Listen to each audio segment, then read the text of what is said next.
Assalamualaikum warahmatullahi wabarakatuh. Selamat siang anak-anak.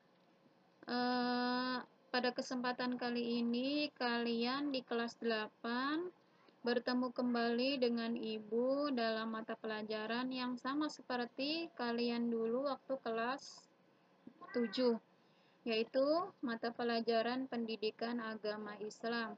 Anak-anak, sebelum kita memulai pelajaran, ayo mari kita mulai terlebih dahulu dengan membaca suratul Fatihah agar selama pembelajaran kali ini kita dimudahkan dalam menuntut ilmu. A'udzu billahi minasyaitonir rajim. Bismillahirrahmanirrahim.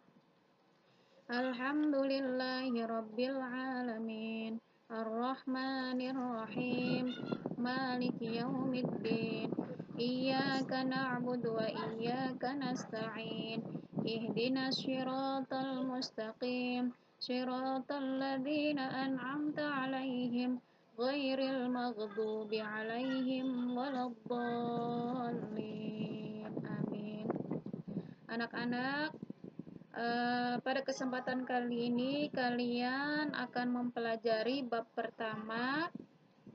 Adapun tujuan pembelajaran hari ini yang pertama, kalian dapat menjelaskan pengertian iman kepada kitab-kitab Allah Subhanahu wa ta'ala dengan benar. Yang kedua, menyebutkan kitab-kitab dan rasul penerimanya dengan benar. Yang ketiga, menyebutkan nabi dan rasul yang menerima kitab-kitab Allah Subhanahu wa ta'ala dengan benar.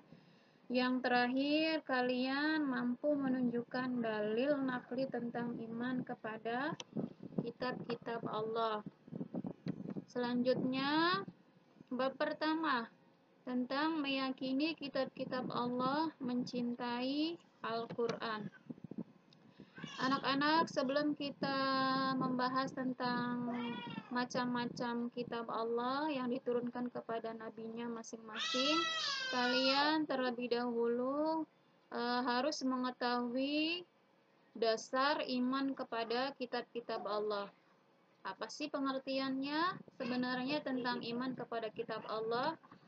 Di sini kita akan membahasnya. Iman kepada kitab Allah Subhanahu wa ta'ala berarti kita meyakini dan kita yakin dengan sepenuh hati bahwa Allah Subhanahu wa ta'ala telah menurunkan kitab-kitabnya kepada para rasul-rasulnya. Firman Allah dalam surat Al-Maidah ayat 16, A'udzu billahi minasyaitonir rajim. Bismillahirrahmanirrahim. Yahdi bihillahu man ittaba'a ridwanahu subulas salami wa yukhrijuhum minadh dhulumati ilan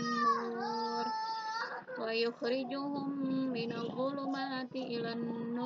Bi'idnihi wa yahdihim ila siratim mustaqim.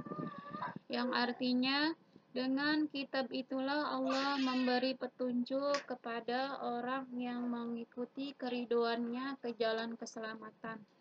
Dan dengan kitab itu pula Allah mengeluarkan orang itu dari gelap gulita kepada cahaya dengan izinnya dan menunjukkan ke jalan yang lurus. Kemudian kita akan membahas tentang nama-nama kitab Allah dan rasul penerimanya. Pada pertemuan kali ini kalian harus mengetahui macam-macamnya. Yang pertama, ada 4 kitab yang diturunkan oleh Allah Subhanahu wa ta'ala. Kemudian Allah juga memberikan nama-nama untuk kitabnya tersebut secara berurutan mulai dari yang pertama kali diturunkan hingga saat ini. Kemudian apa sih kitab dari keempat itu yang kalian harus ketahui? Yang pertama, kitab Taurat. Kemudian yang kedua, kitab Zabur. Yang ketiga, kitab Injil. Yang terakhir, kitab Al-Quran. Sekali lagi, yang pertama kitab Taurat, yang kedua Zabur, yang ketiga Injil, dan yang terakhir adalah Al-Quran. Selanjutnya, apa sih kitab Taurat itu? Kitab Taurat adalah kitab yang diwahyukan kepada Nabi Musa alaihi salam pada abad ke-12 sebelum Masehi. Nama Taurat berarti hukum atau syariat. Pada saat itu Nabi Musa alaihissalam diutus Allah Subhanahu wa taala untuk berdakwah kepada bangsa Bani Israel. Kemudian bahasa yang digunakan dalam kitab Taurat itu adalah namanya bahasa Ibrani. Jadi bahasa kitab Taurat itu adalah bahasa Ibrani.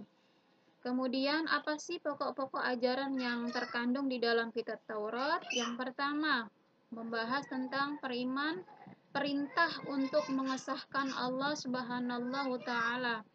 Yang kedua, larangan menyembah patung dan berhala. Yang ketiga, larangan menyebut nama Allah Subhanahu wa taala dengan sia-sia.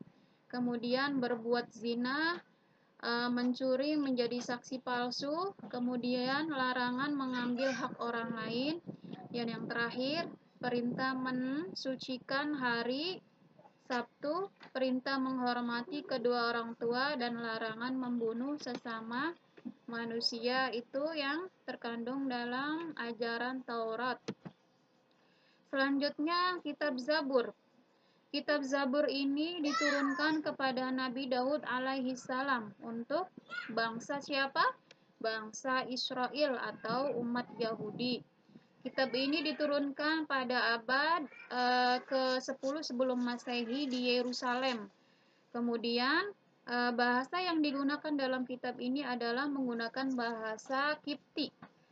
Bahasa Kipti. Kalau tadi Taurat itu menggunakan dengan bahasa apa tadi? Ibrani.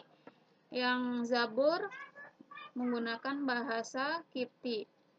Allah berfirman dalam surat Al-Isra ayat 55 yang artinya, dan Tuhanmu lebih mengetahui siapa yang di langit dan di bumi, dan sungguh kami telah memberi kelebihan sebagian nabi-nabi atas sebagian yang lain, dan kami berikan Zabur kepada Taurat. Itu ya. Yang ketiga, Injil. Kitab Injil ini diturunkan atau diperuntukkan kepada Nabi Isa alaihi salam pada permulaan abad ke-1 Masehi. Kitab Injil ini diwahyukan di Yerusalem.